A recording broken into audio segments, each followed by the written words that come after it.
E também nós vamos conversar com o professor Fernando Magalhães, que é doutor e mestre em saneamento ambiental e recursos hídricos. Então, primeiramente, eu agradeço muito a participação de vocês, ainda mais numa data, né, numa data até, podemos dizer assim, histórica, né, hoje 15/7/2020, com a aprovação do Marco do Saneamento. Eu gostaria, primeiramente, que vocês fizessem uma apresentação, até para o nosso público entender a área de atuação de cada um. Eu queria começar aí uma breve apresentação do Guilherme, depois o Edson, e com o Fernando. Guilherme, a palavra é sua. Muito bem, boa tarde a todos. Meu nome é Guilherme De Luca, eu sou vice-presidente regional da AGEA, a Regional 1, como Fernando destacou, é a regional que atende os estados de Mato Grosso do Sul, Mato Grosso, Rondônia e sul do estado do Pará, né? A nossa atuação são 30 municípios, né, dentro desses estados, né? E aí atendemos quase 1 milhão de pessoas apenas em Campo Grande, onde a gente toca o saneamento da cidade capital do estado de Mato Grosso do Sul, Campo Grande, né? Mas, evidentemente, a nossa empresa, que começou como empresa especificamente de saneamento no ano 2010, onde foi fundada a EGEA, né? Começamos com 5 cidades, né? Eram 4 cidades na região dos Lagos do Rio de Janeiro e Campo Grande, que já tinha sido adquirida no ano 2006, uma empresa da Espanha, né? Hoje nós estamos, o grupo como um todo atende mais de 9 milhões de pessoas hoje. 9 milhões de pessoas, são mais de 57 cidades espalhadas em 11 estados da federação, né? Então, realmente, com isso a gente quer demonstrar o potencial que uma empresa privada tem com referência à sua atuação na área de saneamento. Muito embora a estratégia de atuação da nossa empresa nunca foi disputar mercado com as empresas públicas, né? Senão atuar naquilo que a empresa pública tem dificuldade em fazer, né?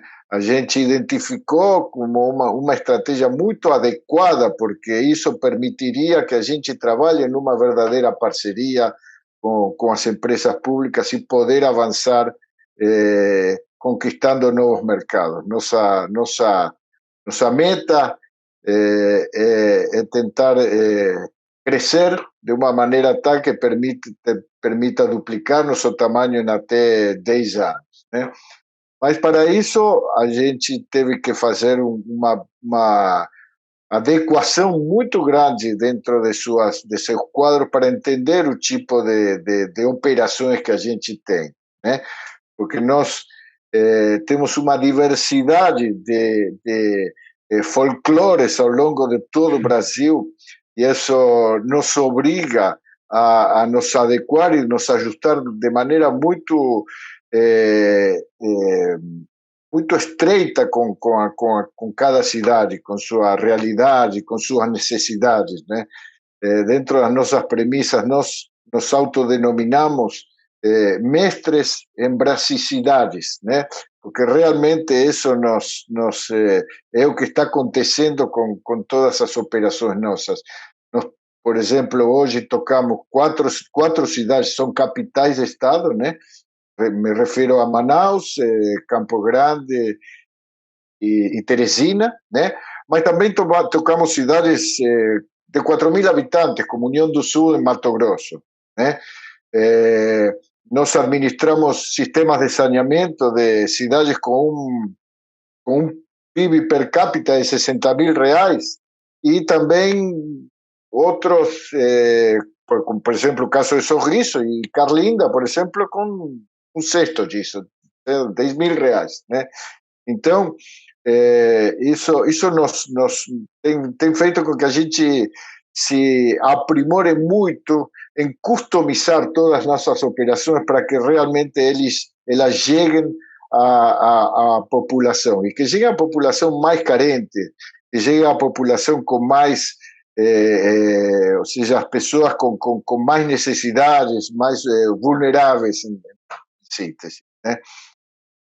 Temos cases, sinceramente, de muitíssimo sucesso, o caso, por exemplo, de Campo Grande, onde a gente pulou de 20% de cobertura em esgoto para 80% que temos hoje, com uma expectativa de universalização até 2025, por enquanto, né? Graças a esses avanços na área na parte de esgoto, a gente tem conseguido diminuir de maneira drástica as internações em doenças vinculadas à vinculação hídrica, né? Enfim, há uma série de cases que a gente pode mencionar de sucesso para demonstrar como uma empresa privada consegue aportar ao sistema de saneamento grandes soluções que vão permitir avançar e finalmente atingir a tão desejada universalização em todas essas cidades, né? Então, basicamente, essa é a primeira intervenção que eu queria fazer. Agradeço muito o convite, obviamente, e fico à disposição para o debate na sequência. Edson, por favor.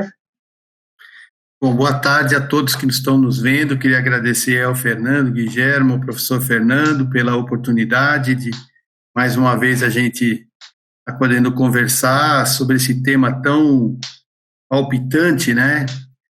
E para nós do Trata Brasil é uma organização da sociedade civil de interesse público, é uma organização que começou a trabalhar em 2007. Eu estou lá desde o início, comecei como conselheiro e em 2010 assumi a presidência executiva. E a história do Trata Brasil é muito interessante porque em 2007 a lei tinha acabado de ser aprovada, a lei até agora há pouco, a lei que estava vigente, né? E foi muito interessante porque quando o Trata Brasil se propôs a criar com as empresas que criaram o Trata Brasil, mais as organizações do terceiro setor que estavam junto conosco, quando a opção foi de criar o Trata Brasil, nossa ideia era criar um movimento pelo saneamento básico no Brasil. Não um movimento de empresas ou um movimento de pessoas, um movimento da sociedade, que incluísse personalidades, profissionais liberais, empresas, mas também pessoas, organizações do terceiro setor, ONGs e tal. E é muito engraçado, porque quando a gente começou a falar sobre saneamento, a gente falava para a gente mesmo, né? Porque ninguém discutia saneamento em 2007, era um tema totalmente obscuro para a sociedade. Quando nós tentávamos fazer coletiva de imprensa, vinham 3, 4 jornalistas ali meio perdidos, estavam passando e entravam para ver o que era, porque os jornalistas dos principais veículos diziam, pô, mas eu vou fazer o que aí, pô? Tem nada acontecendo no saneamento? Vocês vão falar do quê? A gente fala, a gente quer falar disso mesmo, que não tem nada acontecendo. Então, hoje ver toda essa discussão, hoje o presidente da República sancionando uma lei com ministros do mais alto grau de importância, ministro da Economia, ministro do Meio Ambiente, ministro do Desenvolvimento Regional, presidente da Câmara envolvido, presidente do Senado, era impensável em 2007, quando a gente começou. Então, eu acho que o Trata Brasil teve um papel muito importante em fazer do saneamento um tema de importância para o cidadão comum, né? Porque a gente falava assim, pô, o saneamento só vai dar certo quando for um desejo do cidadão. Quando o cidadão quiser o saneamento, ele realmente vai ser um tema. E hoje a gente vê com muita felicidade o tema ter crescido tanto, assim, várias comunidades se mobilizando para ter saneamento, comunidades mais vulneráveis, menos vulneráveis, empresas e promotores públicos e jornalistas, todos correndo atrás de informação sobre essa infraestrutura que é tão elementar, tão básica, mas tão abandonada no Brasil, tão esquecida, né?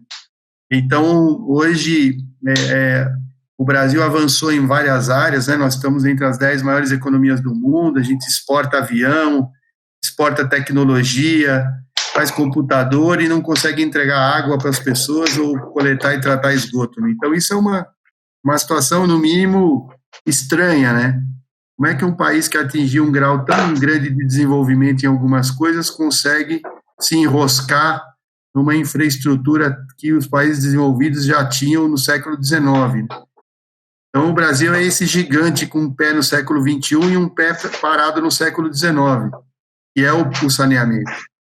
Então, o que a gente luta é, primeiro, para que os cidadãos entendam desse tema, que o cidadão cobre providências, que isso é um direito dele, ter uma água boa é um direito do cidadão, né?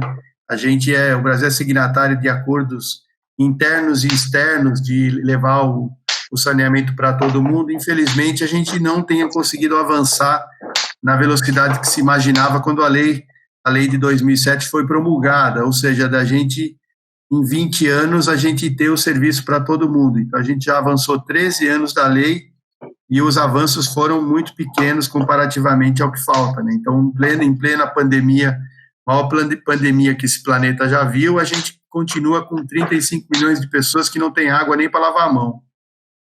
Então, isso demonstra como a gente ainda tem muito a fazer. Nós temos metade do Brasil, praticamente 100 milhões de brasileiros que não têm coleta e tratamento de esgoto. Significa que a gente joga por dia 5.700 piscinas olímpicas de esgoto na natureza, todos os dias. E a gente perde 7.000 piscinas olímpicas de água tratada pela ineficiência no sistema de transmissão, de distribuição de água.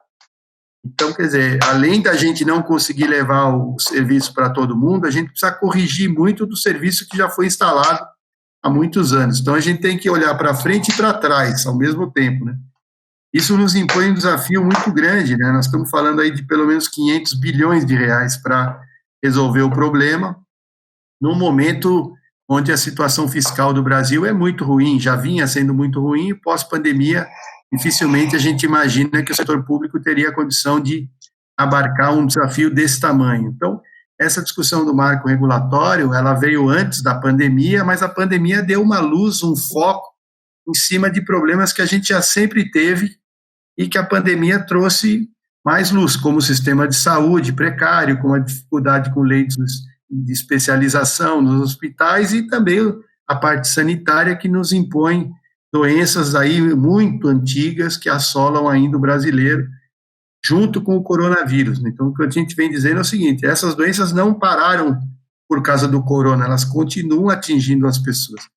Então, nós estamos vivendo um novo momento, a gente espera que o Brasil saia disso nos próximos anos aí, que a gente consiga fazer com que o marco regulatório realmente dê essa virada que a gente todos espera, e o Trata Brasil espera estar aqui, continuar aqui contribuindo aí para esse avanço que todo mundo espera. Estou à disposição aí para o debate. Obrigado. Muito bom, Edson. Professor Fernando?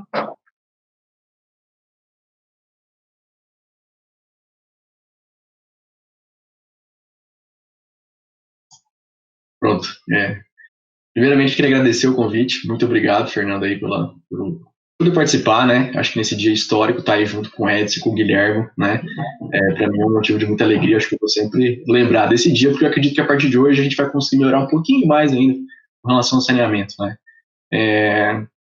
Grato de estar junto aí do Guilherme, que a gente vê a EGEA, como ela trouxe avanço no setor de saneamento aqui para o nosso município, e sempre está de portas abertas à instituição, à universidade, e eu preciso destacar isso, porque isso é importante, tanto na formação dos nossos alunos, como também, né, em promover ciência e tecnologia, né? Então a gente só consegue isso quando a gente está muito próximo das pessoas ali, dos stakeholders que estão dentro do setor de saneamento, né?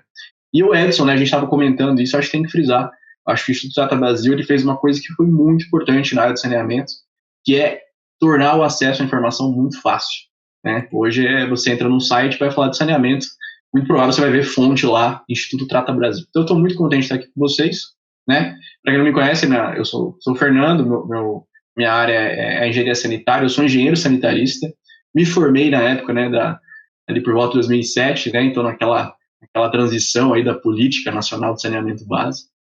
E a gente via naquele momento também com muito otimismo, né? O mesmo otimismo que eu estou hoje. Eu acho que a gente verifica, né, algumas coisas que funcionam, outras que não funcionam, o que dá para continuar, o que não dá para continuar, e acho que tem que partir daqui com esse aprendizado, né? E eu acho que esse marco é um marco muito importante, né? A gente vai comentar um pouco mais sobre isso, então vou deixar isso mais para frente. Mas são várias questões que foram aí colocadas que eu acho que vão incentivar, né? Vão permitir aí uma maior concorrência, um serviço de melhor qualidade, sem dúvida alguma. Né? Eu sou professor na Universidade Católica Dom Bosco, trabalho com pesquisa na formação de mestres, de doutores, dou aulas na graduação na área de engenharia civil, engenharia sanitária e ambiental, trabalho com tratamento de esgoto, né? Essa é exatamente a minha área, mas também trabalho com relação à parte de gestão, tomada de decisão e saneamento, e foi planejamento de forma geral na área de saneamento, meio ambiente e recursos hídricos. E estou aqui hoje para a gente poder debater, discutir, né? Falar um pouquinho sobre essa área que eu sou fã e falo, na hora que eu acordo até a hora de dormir eu estou falando de saneamento. Legal. Bom, vamos então começar esse nosso bate-papo. A gente tem aí alguns números, como o próprio Edson comentou, né? Alguns números aí, eu gosto muito de um termo, né, Edson, medievais, né, de saneamento, um termo aí no caso do próprio Instituto, e nós temos aí em torno de 35 milhões, né, de pessoas sem água e outras 100 milhões, né, praticamente metade da população brasileira sem acesso à coleta e ao tratamento de esgoto. E eu queria saber de cada um aí, começando pelo Guilherme, qual que é a real expectativa com relação à aprovação desse novo marco legal? A gente sabe que houve alguns vetos, né? A gente, obviamente, aí, que todos nós aí vamos precisar nos debruçar sobre esses vetos, analisar os reais impactos, né? Fazer o estudo, mas, assim, de uma maneira geral, com base com tudo que foi discutido, tudo que foi debatido lá na Câmara e no Senado, qual que é a expectativa do ponto de vista aí da EGEA com essa aprovação do novo marco do saneamento básico? Muito bem, sem entrar em questões assim políticas ou comparativas, obviamente, não é nossa função, que na realidade existem empresas públicas com a capacidade de investimento, de gestão realmente muito boa mesmo, né? Não vou fazer, todos já sabemos quais são, não vou mencionar quais são. E também tem outras que realmente estão em uma situação muito delicada, muito comprometida, sem capacidade de se endividar, né, para alavancar recursos, para destinar para a área de saneamento, né?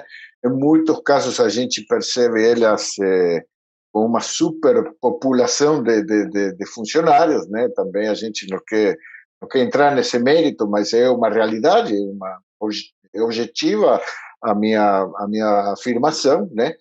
E em muitos casos essa incapacidade de avançar na área, nos sistemas, na ampliação dos sistemas e demais, está condenando aos municípios nos quais atuam a não conseguir sair do chão, né? É uma realidade que isso está acontecendo. Então, de alguma maneira, esse novo marco regulatório visa que as empresas participem dos processos de licitação em iguais condições, para que seja confrontada um com o outro qual é a capacidade real de avançar nos sistemas das cidades nas quais que estão atendendo, né?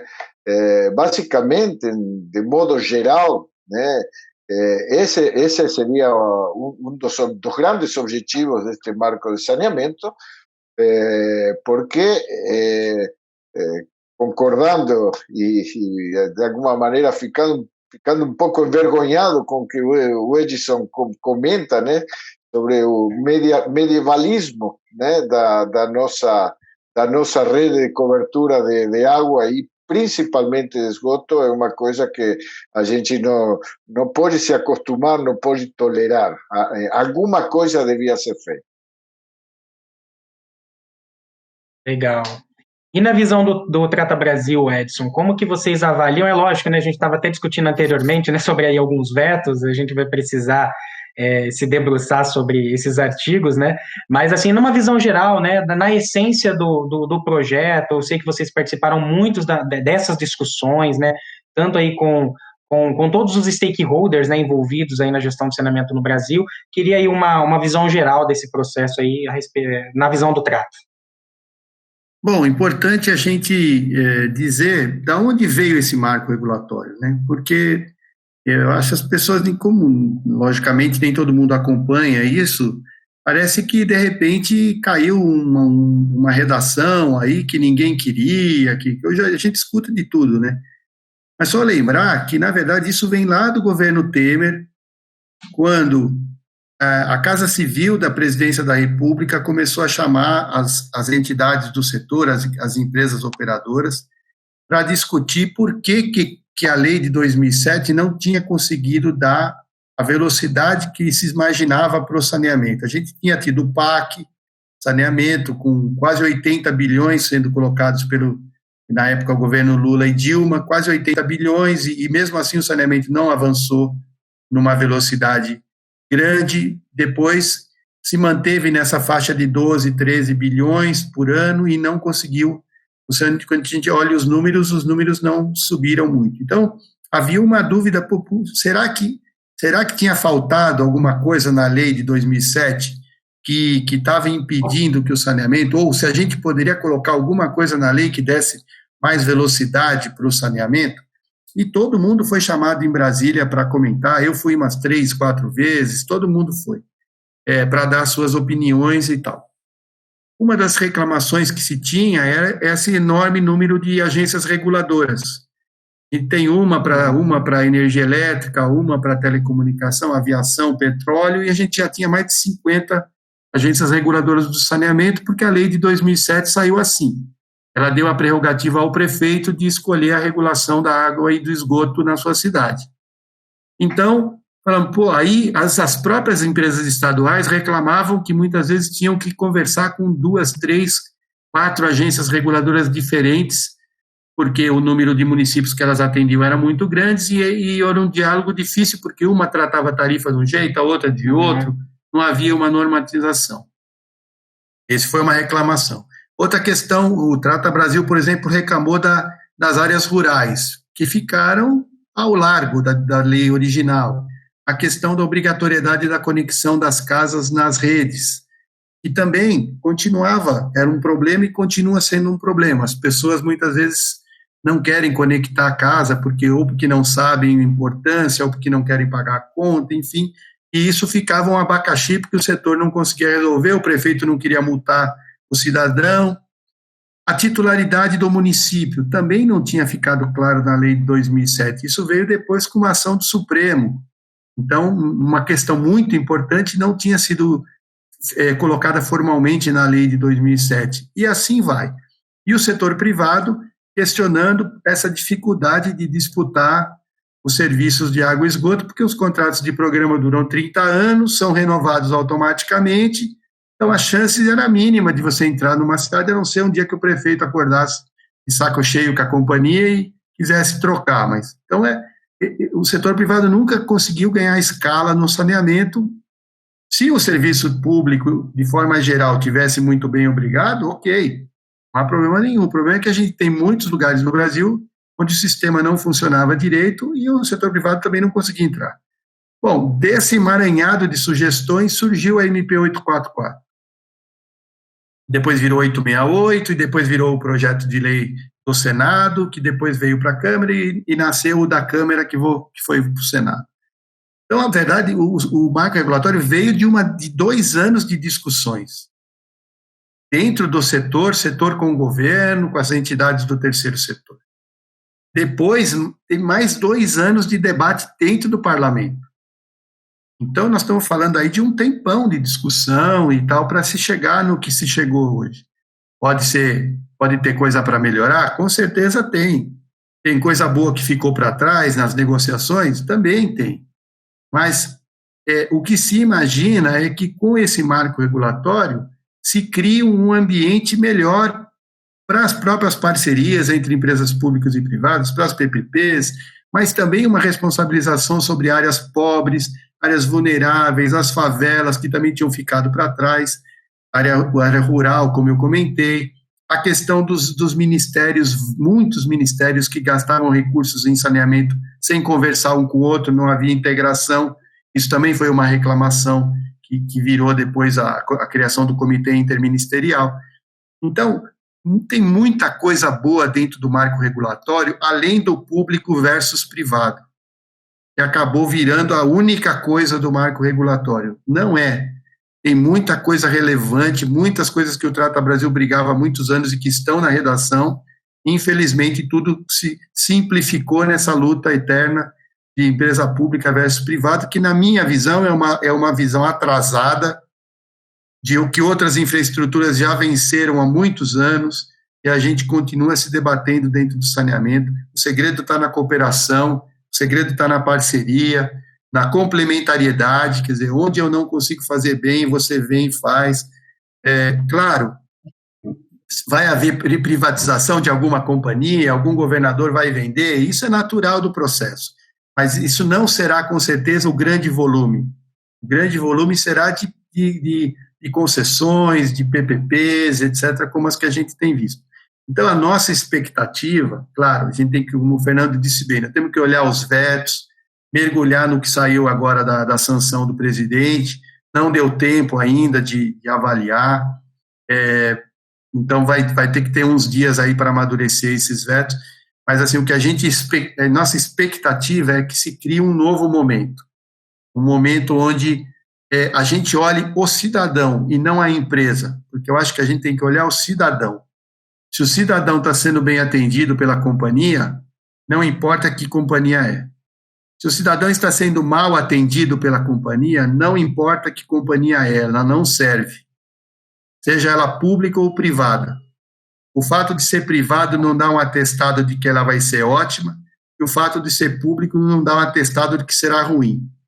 Nós temos bons exemplos, como o Guilherme disse bem, nós temos ótimos exemplos de empresas públicas e ótimos exemplos de empresas privadas. Então, por que uma ou outra, se nós podemos ter as duas? O que a gente tem que lutar é pela melhor empresa para o cidadão, seja ela A, B ou C. Nós temos companhias municipais muito boas, prestando ótimos serviços. A empresa de Campinas, de Uberlândia, de Sorocaba, muito boas. Por que nós vamos discutir, vai sair aquela companhia? Não tem sentido. Mas o Brasil é tão grande, tem tanto problema, que cabe todo mundo. As boas companhias cabem sempre. E isso que a gente espera, que no final prevaleça o cidadão, que todo mundo olhe o cidadão, e não a empresa que está prestando.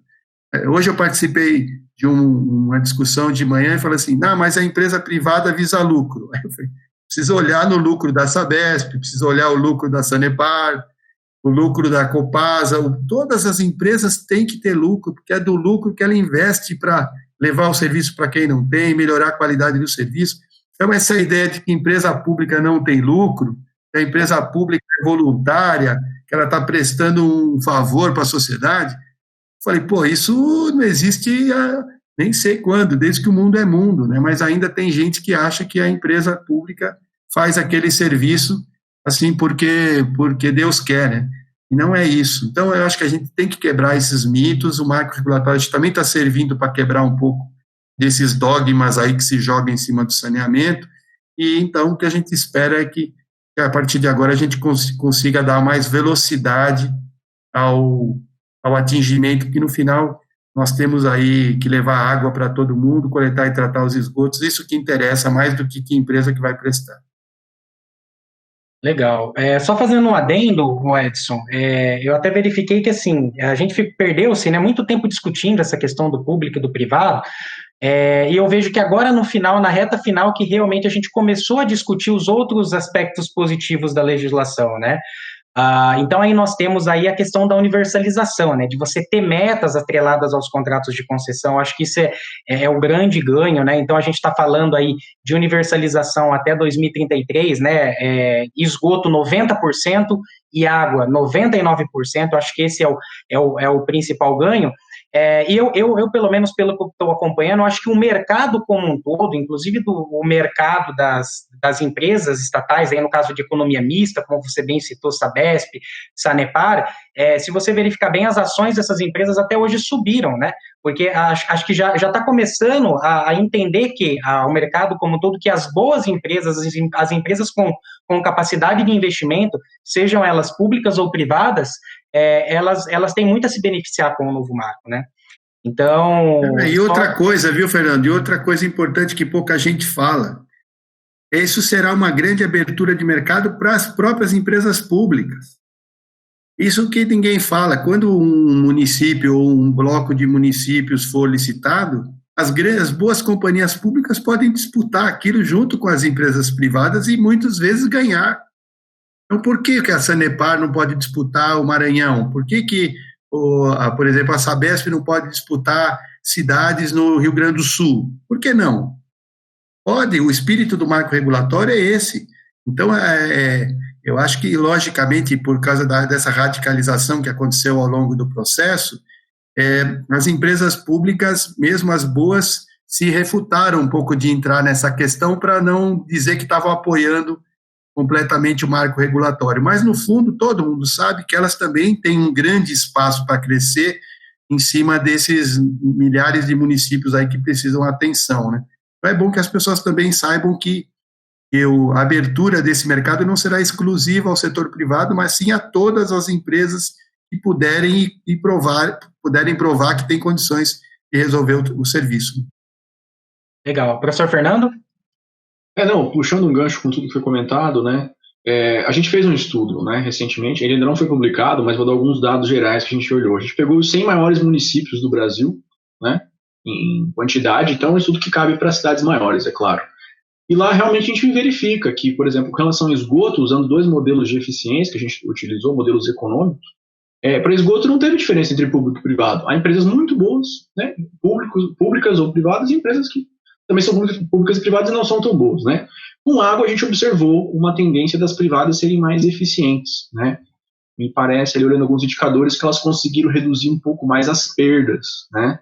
E até um dado importante, né? Perdas tem que estar também nos contratos, né? Porque a gente evoluiu muito pouco, né? Praticamente estagnou com perdas. Acho que perdas é um tópico muito relevante, né? Em outro estudo que a gente fez, esse publicado, já a gente viu empresas públicas com problema aí, realmente, como o Guilherme comentou, o gasto ali, né, com recursos humanos muito alto, muito alto. Então, isso prejudica até essa questão dos investimentos, né. Eu acho que sim, acho que isso que o Edson comentou é fundamental. Tem que ter lucro, público ou privado. E a pública que não tem lucro, cuidado, né, porque eu quero que ela tenha recursos para investir, né, para voltar para o próprio setor, ele precisa. E esse negócio é besteira também, porque a gente sabe que elas já estão no mercado de ações, então elas precisam ter lucro, né, então isso é um ponto importante.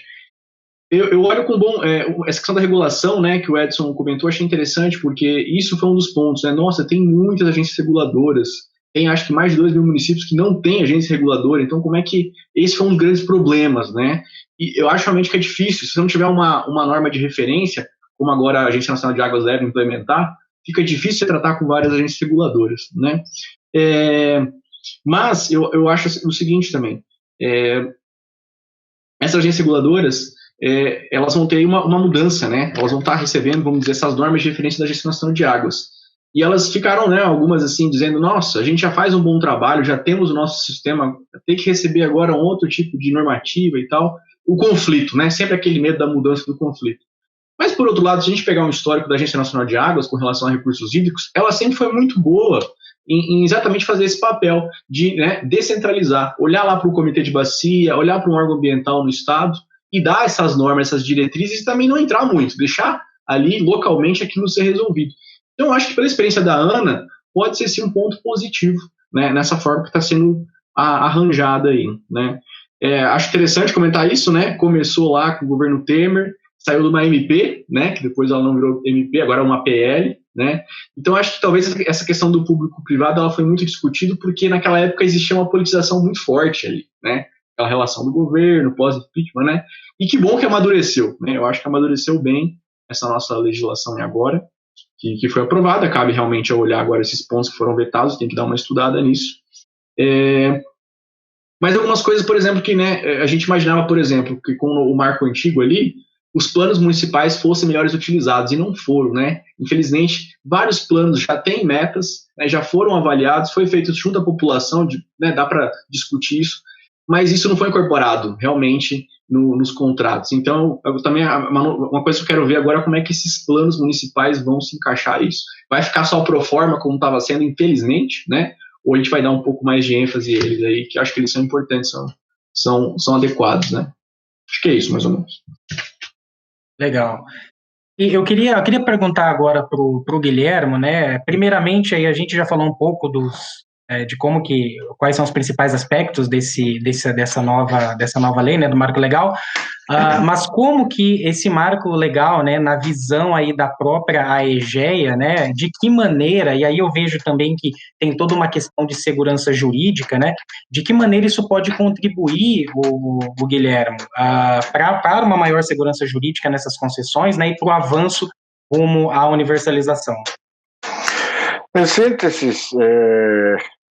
Fernando, que é imperioso que os contratos, obviamente, as empresas concessionárias tenham uma esfera de atuação dentro de um marco regulatório que estabeleça regras claras, né? Estou falando isso, estou dizendo assim, por exemplo, nós temos na nossa regional R1 da EGEA, nos estados que já mencionamos que temos, por exemplo, o caso específico do estado de Mato Grosso, né, onde nós temos aí 25 cidades, atendemos 25 cidades. A situação que descreveu o doutor Fernando é típica do que está acontecendo em Mato Grosso.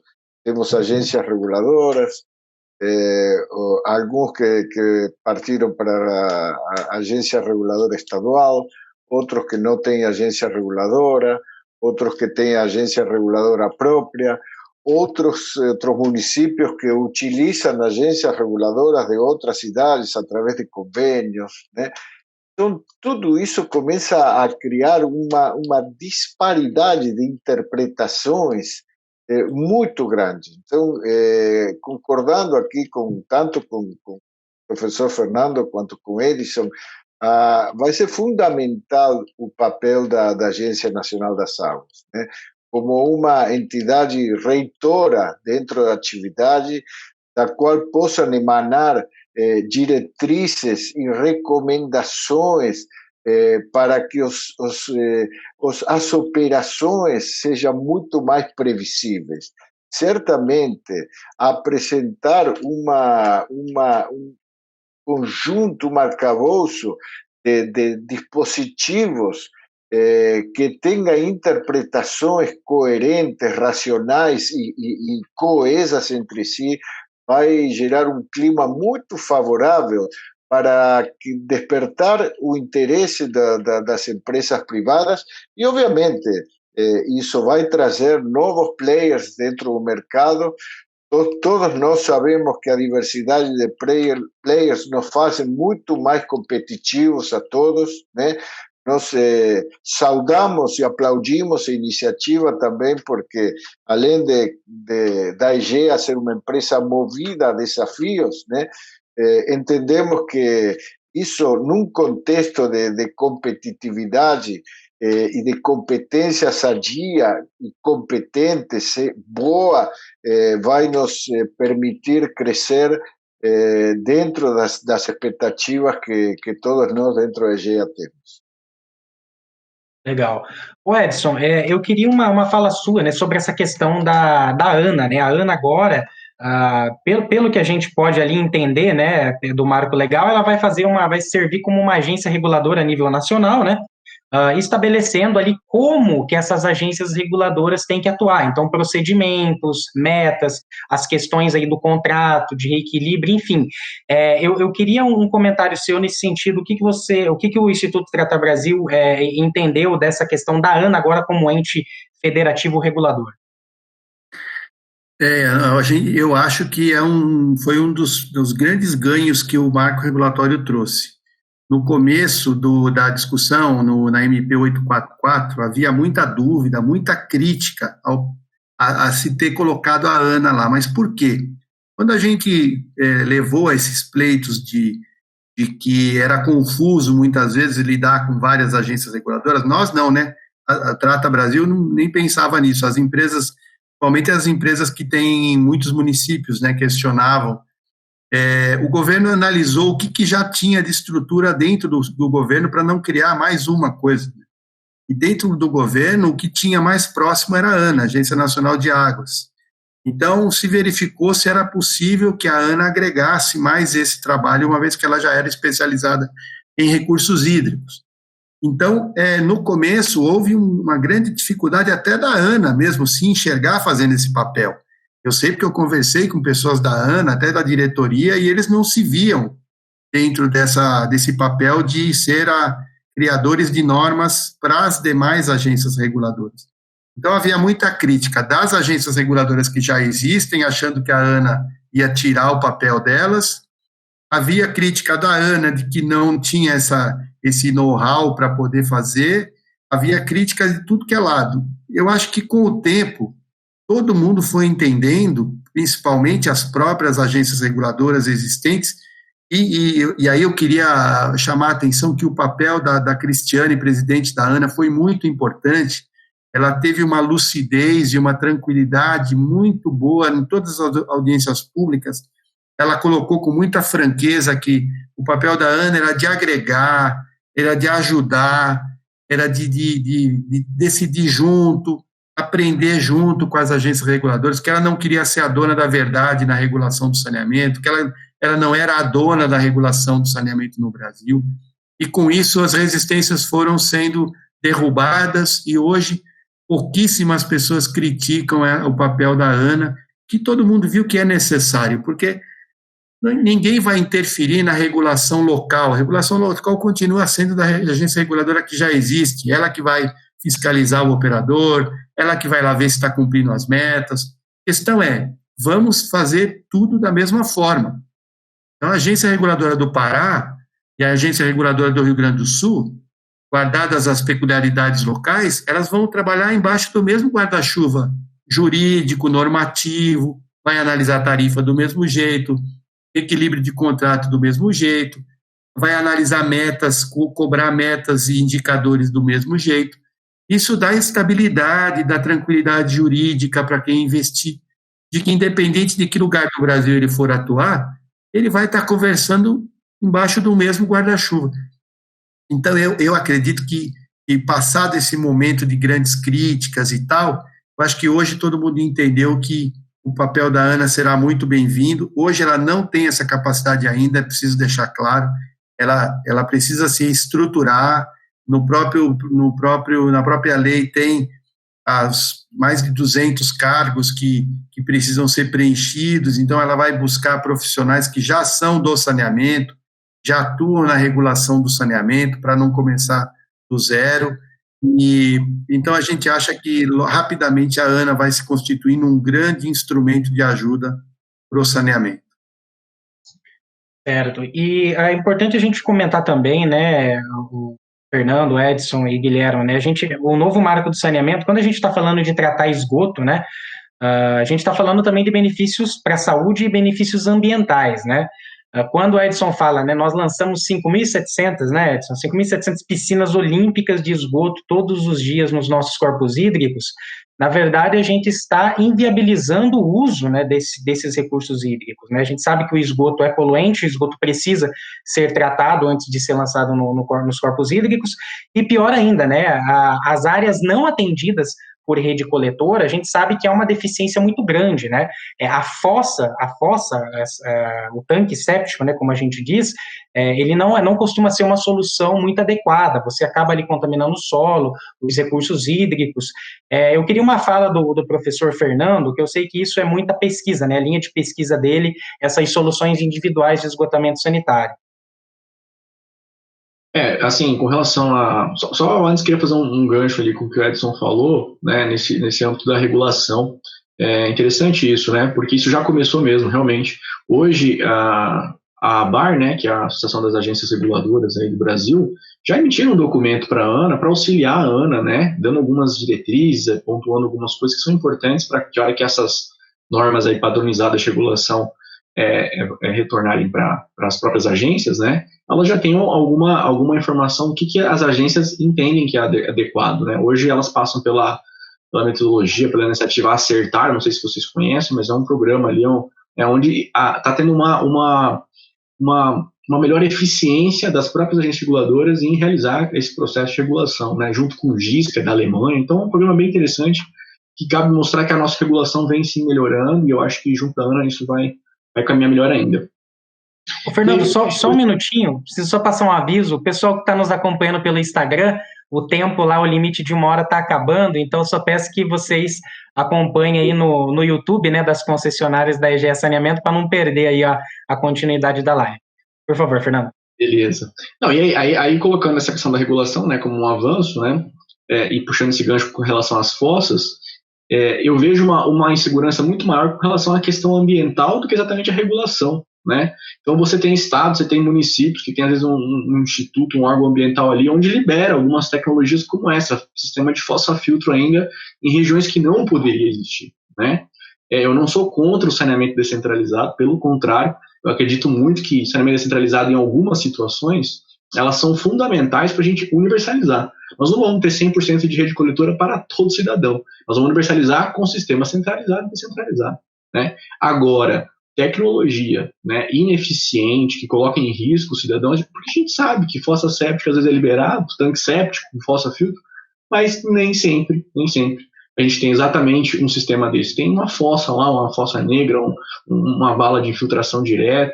Isso é preocupante, né? E eu acho que isso cria insegurança no setor, né? Isso cria insegurança jurídica, porque às vezes isso é permitido, é aprovado, é licenciado, algumas situações assim, alguns loteamentos, e é perigoso, é preocupante, né? Isso também faz com que o investimento não venha, né, das empresas públicas ou privadas. Elas acabam achando inseguro você investir em uma região onde esse tipo de situação é liberado, né? Óbvio que a gente pode falar um pouco mais sobre isso, né, alguns pontos bem específicos, a conversa ela é grande, mas eu acho que isso coloca em risco essa questão ambiental aí, quando é liberado um tipo de medida que é inadequado, é ineficiente e não traz benefícios para a saúde da população. Legal, obrigado, Fernando. Pessoal, acho que a gente vai conseguir estabelecer no Instagram, é só durante 1 minutinho, né, que ele para, aí a gente precisa voltar novamente com a live, tá? Para quem interromper. Então, se interromper no Instagram, só espera 1 minutinho que ele já volta. Eu queria fazer uma nova pergunta, porque é o seguinte, a gente percebeu, né, que com a questão da Covid, isso acabou escancarando, né, todas as deficiências de saneamento que nós temos aí no nosso país, né? E isso particularmente afetou os mais pobres, né? Ou seja, de que maneira que a gente vai tomar medidas de higiene, lavar a mão, enfim, em plena pandemia, sendo que você não tem acesso, 35 milhões de pessoas não têm acesso à água tratada em casa, né? Então, a pergunta que eu faço é como que esse marco e de que maneira ele pode beneficiar essa população mais pobre. Aí eu deixo em aberto aí Edson, Guilhermo, como que vocês acreditam que esse novo marco pode beneficiar essa população, as populações mais vulneráveis, vamos dizer? Em síntese, comecei primeiro, mas obviamente depois podem complementar sem dúvida nenhuma. É um pouco o que já a gente veio falando, né, Fernando? Regras claras, né? Regulação previsível, cria condições de investimento, né? A priorização de aonde a gente vai atacar primeiro é uma questão que obviamente cabe ao planejamento de cada uma das empresas. Em nosso caso em particular, falo pela EGEA, nós temos uma determinação dos nossos acionistas e do CEO da empresa de nós priorizar sempre os setores mais vulneráveis das cidades que estamos atendendo. Inclusive, eu tenho o orgulho de ter sido depositado a confiança em mim para coordenar o que nós chamamos de licença social, a licença social de operação. É uma situação que está muito presente, por exemplo, nas empresas de mineração, né? Mas não existia até nós ter tomado essa iniciativa na área de saneamento, né? Calcado em 3 pilares, orientado especificamente priorizando totalmente as pessoas mais vulneráveis, gerando melhores condições de saúde, melhores condições de educação e melhores condições de geração de renda, propiciando dignidade a essas famílias que muitas vezes estão sumidas em situações assim muito comprometidas em termos de saúde, como estava comentando o Edson, estamos falando aqui de pandemia, combate à pandemia, proteção, famílias que não têm nem água para lavar as mãos, né? Então, a somatória da consciência cívica que todos nós temos que ter como executivos, como pessoas, como profissionais, isso todo ponto de vista, aliada a condições adequadas de desenvolvimento dos nossos negócios nas cidades que atuamos, aliada a um marco regulatório legal coerente com as expectativas de crescimento na área que o Brasil tem, certamente trará os resultados que todos nós esperamos. Eu acho que o macro regulatório, até nisso, ele é uma vantagem, porque eu comentei isso antes. Hoje, o que acontece na maior parte dos casos aí? A empresa operadora não entra nessas áreas. Sempre por quê? Porque tem algum impedimento, tem um impedimento jurídico, tem um impedimento legal, tem um impedimento do Ministério Público, é uma área de proteção ambiental. A maioria das empresas operadoras, ela simplesmente diz, não, eu não vou entrar lá porque eu não posso. Isso eu vivencio todo dia. Quando a gente recebe um questionamento de alguma comunidade, de algum líder comunitário, aí eu passo para a empresa e falo, escuta, bairro tal, lá a gente não pode entrar. Então, quer dizer, muitas áreas vulneráveis ficam travadas por outros tipos de dificuldade que muitas vezes o operador realmente não consegue entrar. Aqui em São Paulo, por exemplo, muitas áreas a Sabesp fala, não, eu gostaria de entrar lá, mas eu não posso.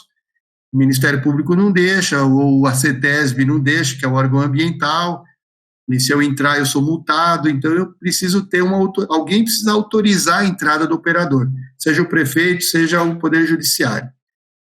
Com a pandemia, ficou claro o seguinte, esse pessoal tem que ser atendido, porque senão morre.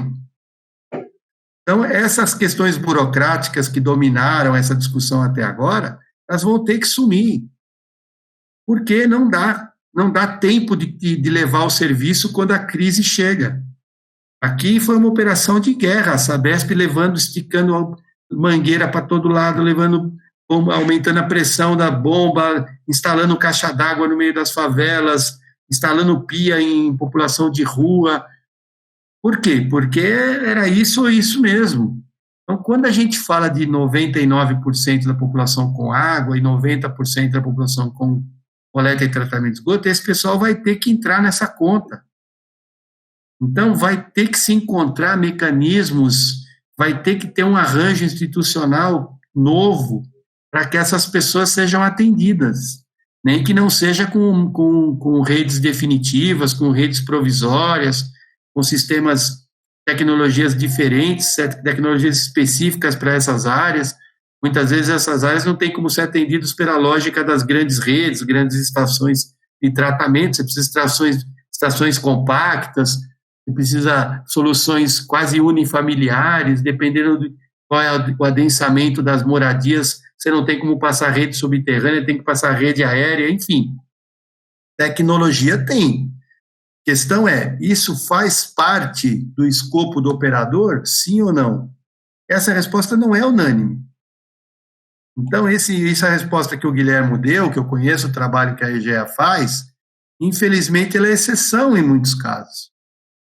Entendeu? Tem empresas que simplesmente falam, não, lá eu não entro e acabou. Então, eu lembro que quando eu conheci a EGE, eu trabalho em Campo Grande, que a primeira vez que eu comecei a ver como funcionava, eu falava, não, aqui a gente já falou com o Ministério Público, a gente já entrou com as redes e tal. Falei, pô, isso é um case, porque onde eu vou, a resposta é não, não deixa, o Ministério Público não deixa, fulano não deixa. Essa área está judicializada, eu não posso ir levar as redes lá. Então, acho que o marco regulatório ele vai forçar o atingimento das metas, vai forçar com que essas coisas se arranjem, vai forçar com que, aqui em São Paulo, por exemplo, nós promovemos, sei lá, 4 encontros entre Sabesp e Ministério Público. A gente fazia eventos, trazia o presidente da Sabesp, trazia os promotores, trazia a Defensoria Pública e no debate a gente criava pontes. E aí lançaram o Água Legal, que é um programa muito bem sucedido de levar água para essas comunidades, e no próximo passo será o esgoto.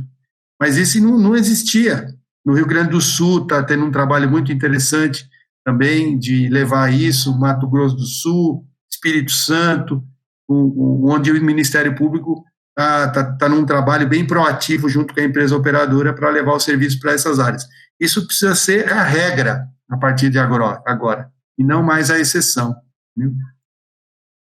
E aí a gente volta também naquela questão de saúde, né, Edson? A gente sabe como que todo esse acesso ao saneamento, né, ele no caso, ele provém, no caso, da saúde. A gente teve aqui em Campo Grande um case de sucesso muito relevante em termos de percentual de redução, né, e tudo isso tem a ver junto com esse trabalho, né, ou seja, você conseguir chegar também nessas populações aí mais pobres, né. Professor Fernando, tem algum comentário a respeito dessa?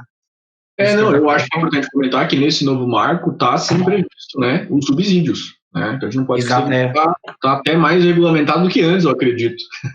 Né, então, assim, famílias de baixa renda poderão receber auxílios, né, ou descontos na tarifa, alguma coisa mais específica, até cobrir alguns custos ali desses serviços e, se eu não me engano, até gratuidade na conexão da coleta de esgoto. Então, assim, tem alguns pontos já bem firmados e bem interessantes. Depois dá para a gente retirar isso certinho e pontuar, mas isso está previsto, né? Legal. Bom, pessoal, eu vou abrir, então, a palavra aí para o fechamento, né? Então, a gente está aí agora com um grande trabalho, né, de analisar a lei que foi aprovada, né? Eu queria as considerações finais aí, primeiro do Guilherme, depois do Edson e, por fim, do professor Fernando. Bom, basicamente a minha reflexão com referência ao marco regulatório de saneamento diz respeito de um fato que já comentei, especificamente as condições para o desenvolvimento do setor com muita mais previsibilidade, e isso é fundamental, né? Eu estou atuando na área de saneamento, de concessões desde 98, praticamente com as primeiras aqui no Brasil, né? Praticamente quando as primeiras concessões de rodovias foram lançadas, eram concessões estaduais, né? Inicialmente no sul do país, e essa constante de problemas regulatórios, interpretações diversas, agências reguladoras, que na realidade tem que se sincerar também, são agências fiscalizadoras, não são reguladoras especificamente, né? Esse também é um fato que deve ser comentado.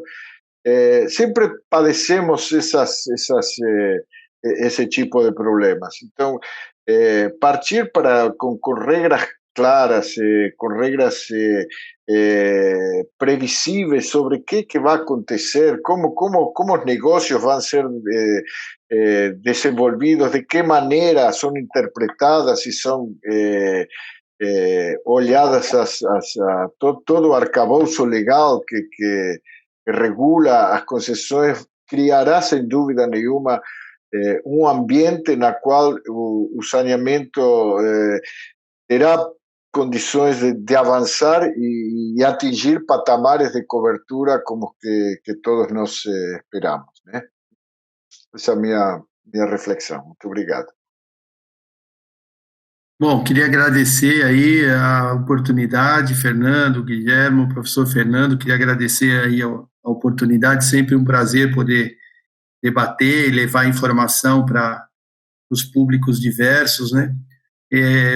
Como você disse, Fernando, a gente agora tem que se debruçar em cima do texto que foi aprovado hoje pelo presidente da República, analisar o que foi vetado, qual é o impacto do que foi vetado. Havia vários acordos feitos previamente dentro do parlamento para que houvesse o apoio à aprovação. Precisamos ver se esses vetos atingem ou não atingem o que vinha sendo combinado dentro do parlamento, para que a gente consiga dar um parecer mais concreto, né? Mas, independente disso, o que a gente prega sempre é o diálogo, principalmente entre as entidades do setor, as entidades das empresas municipais, estaduais e privadas, para que se encontre um caminho de consenso, quando possível, que se evite judicializações, porque isso tudo, como o Guilherme colocou, judicialização é o pior dos mundos, porque a gente nunca sabe quando termina o processo. Então, às vezes, na ânsia de ganhar velocidade, a gente pode perder velocidade, né? Então, o que a gente espera é que haja uma compreensão de todas as partes para que o cidadão seja o principal beneficiado, como eu comentei sempre. Tem espaço para todo mundo, o Brasil é enorme, nós estamos falando aí de milhões de pessoas que não têm acesso, por isso que despertou tanto interesse de empresas nacionais e multinacionais, empresas de fora, fundos de investimento, porque talvez não haja no mundo um país com tamanho potencial ainda a ser resolvido. Logicamente, talvez a Índia, que ainda está num estágio bem mais atrasado, né? Mas nesse estágio institucional e governamental que o Brasil atingiu, talvez seja o único país com esse tamanho de mercado ainda a ser atingido. Então, eu acho que o interesse existirá para solucionar o problema, que a gente precisa prezar para que haja bom senso, para que isso seja feito de uma forma que privilegie a sociedade e não somente o negócio. O negócio é fundamental, é importante, mas mais importante é a sociedade que está aguardando isso há tantos e tantos anos, né? Então, é para isso que o Trata Brasil vai lutar, para que isso tudo que é uma promessa realmente aconteça, né? Então, muitas vezes a gente perguntou, bom, então agora resolveu? Falei, não, agora começou. Então, se eu puder associar com um jogo de futebol, a gente pegou a bola e pôs no meio de campo. Agora que começa o jogo, né? Até agora a gente estava lutando para sair do vestiário e pôr a bola no campo. Agora a bola está no campo. Agora é fazer o jogo acontecer. E isso não é simples, né? Então, isso continua nos demandando muito esforço, muito suor, mas a gente acredita que a causa é mais do que nobre, e o Trata Brasil estará aí, continua na sua luta para que tudo isso aconteça. Então, mais uma vez, muito obrigado. Eu queria agradecer, né, estar aqui com vocês, um momento muito especial para mim, e eu acho que, assim, eu assino embaixo, todo mundo comentou, o Guilherme, né, o Edson, acho que é isso mesmo. Agora tem muito jogo pela frente, né? Eu acho que a minha fala nesse final é mais no sentido de que eu acho que a gente tem que ter muito orgulho da nossa área, do nosso setor, né?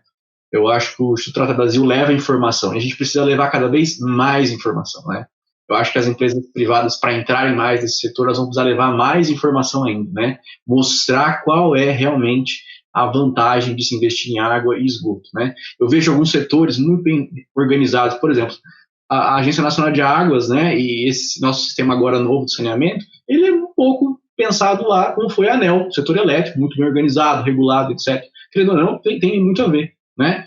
Tem um outro setor que é importante no Brasil, do agronegócio, né? Como as pessoas são organizadas, investem, né, na sucessão dos jovens, em ciência e tecnologia, eu acho que a gente tem que focar nisso, investir nisso. Nós temos um potencial muito grande, né? Eu acho que nós, profissionais de saneamento, não interessa se você é engenheiro, é advogado, é o que for, os profissionais de saneamento, temos que ter muito orgulho, né? E eu acho que alguns setores, como o agronegócio, setor elétrico, são alguns modelos ali que a gente tem que olhar, né, com uma atenção, com carinho, e poder ressaltar, né, as nossas vantagens, né? Como o nosso setor ele é importante, né? Antes de produzir alimento, tem que ter água, né? Não tem como produzir alimento sem água. Então, a gente acho que é o início de tudo. A gente tem que afirmar isso e reafirmar isso, porque só assim vão valorizar exatamente esse nosso setor como ele deve, como ele merece, tá? Então, um grande abraço para todo mundo e espero vê-los em breve. Até mais. Legal. Bom, pessoal, agradeço muito aí o tempo despendido, né, do Guilhermo, do Edson, né? Eu sei que o Edson está num dia agitadíssimo, né? Tá todo mundo querendo saber informações sobre o Marco e também o professor Fernando. Eu espero aí, né, eu já agradeço aí a audiência do pessoal, né, tanto o pessoal aí das concessionárias da Egea, né, das cidades atendidas aí pelas concessionárias da Egea, e eu espero aí que nesse bate-papo, né, nesse rápido bate-papo, a gente pelo menos tenha conseguido aí estressar um pouquinho e colocar uma luz aí nesse tema, né, que é o novo marco do saneamento, e que realmente a gente espera que com ele a gente consiga atingir as metas, né, ou seja, aquelas metas que estão lá no papel, né, eu nunca mais vou me esquecer, né, do 90 a 99, Edson, 2033, quem sabe a gente não faz aí uma outra live lá em 2033 para fazer o balanço desse marco do saneamento, mas com certeza é um dia histórico. Queria agradecer novamente a todos vocês aí, e assim a gente encerra a nossa live de hoje. Obrigado, pessoal. Muito obrigado a todos. Obrigado.